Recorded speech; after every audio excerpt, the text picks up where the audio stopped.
아브라함 카이퍼는 국가를 뭐라고 생각했을까요?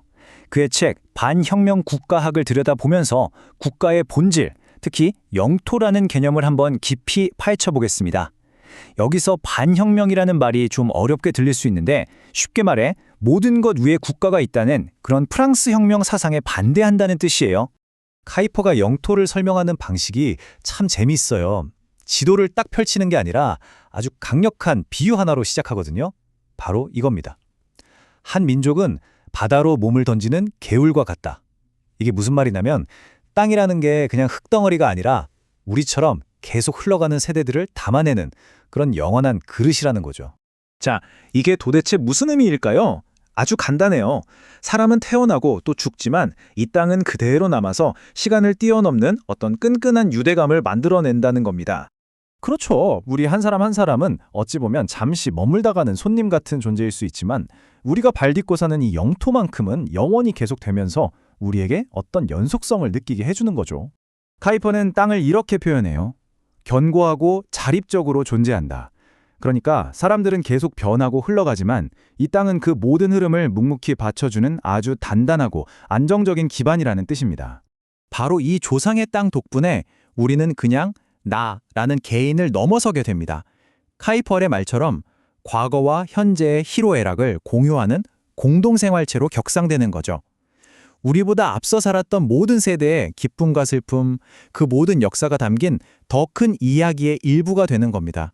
그렇다면 이 땅은 구체적으로 우리에게 어떻게 영향을 미칠까요? 카이퍼는 땅이 그냥 우리가 서 있는 무대 같은 게 아니라고 봐요. 오히려 한 국가의 성격을 만들어내는 아주 능동적인 힘을 가지고 있다고 주장합니다. 개혁신학에서는요, 이걸 창조질서라는 개념으로 설명해요. 뭐냐면 한 나라의 땅 모양, 기후, 산맥 같은 지리적인 특징들 있잖아요. 이게 그냥 우연히 생긴 게 아니라 다 하나님의 어떤 큰 그림, 설계의 일부라는 거예요. 그리고 그게 그 나라 사람들의 성격이나 역사에 엄청난 영향을 미친다는 거죠. 그리고 이런 신의 설계는 아주 현실적인 모습으로 나타납니다. 바로 육지와 수로를 통해 외부 세계와 어떻게 연결되느냐 하는 문제인데요. 이게 한 국가의 운명에 정말 결정적인 영향을 미친다는 겁니다. 카이퍼는 특히 바다로 나아가는 길을 굉장히 중요하게 봤어요.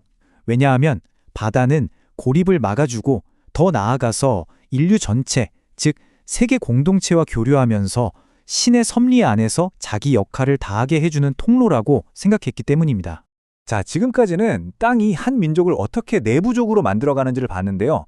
이제 카이퍼는 시선을 바깥으로 돌립니다. 바로 국경 너머 우리와 맞닿아 있는 이웃 국가들의 역할에 주목하는 거죠. 여기서 아주 중요한 질문을 하나 던집니다. 한 나라의 운명은 과연 어디에서 결정될까요? 카이퍼는 그 답이 우리 국경 안에서만 찾을 수 있는 건 아니라고 암시하고 있어요. 그의 대답은 아주 단호합니다. 위험은 항상 옆 나라에서 발생한다. 이게 무슨 뜻이겠어요? 한 나라의 운명을 결정하는 데 있어서 때로는 자국 영토보다 옆에 어떤 나라가 있느냐가 훨씬 더 중요할 수 있다는 겁니다. 역사를 보면 이게 정말 명확하게 드러나죠. 예를 들어 강력한 독일 옆에 있었던 덴마크의 운명, 또 일본 바로 옆에 있어서 우리 대한제국이 치러야 했던 그 엄청난 대가들. 지금도 멕시코가 이웃인 미국을 얼마나 의식하겠어요. 이런 사례들이 다 뭘 보여주겠습니까?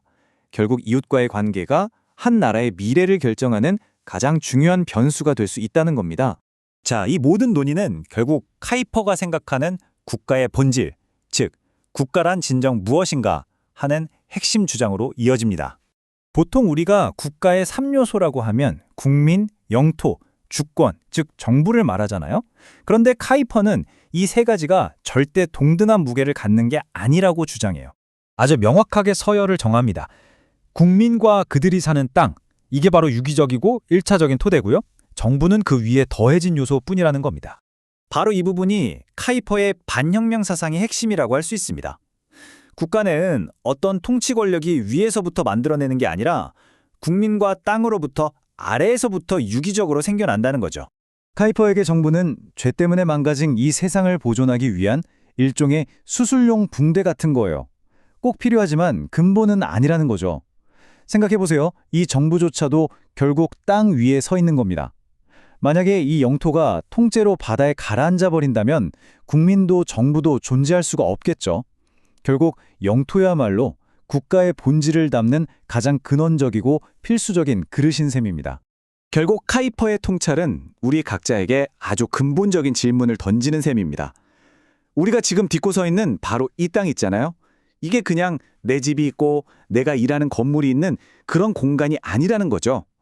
우리의 과거를 전부 담고 있고 또 우리의 미래를 만들어가는 살아있는 유산이라는 겁니다. 여러분이 서 있는 그 땅은 여러분 자신과 우리 공동체의 운명을 지금 이 순간에도 어떻게 빚어가고 있다고 생각하세요?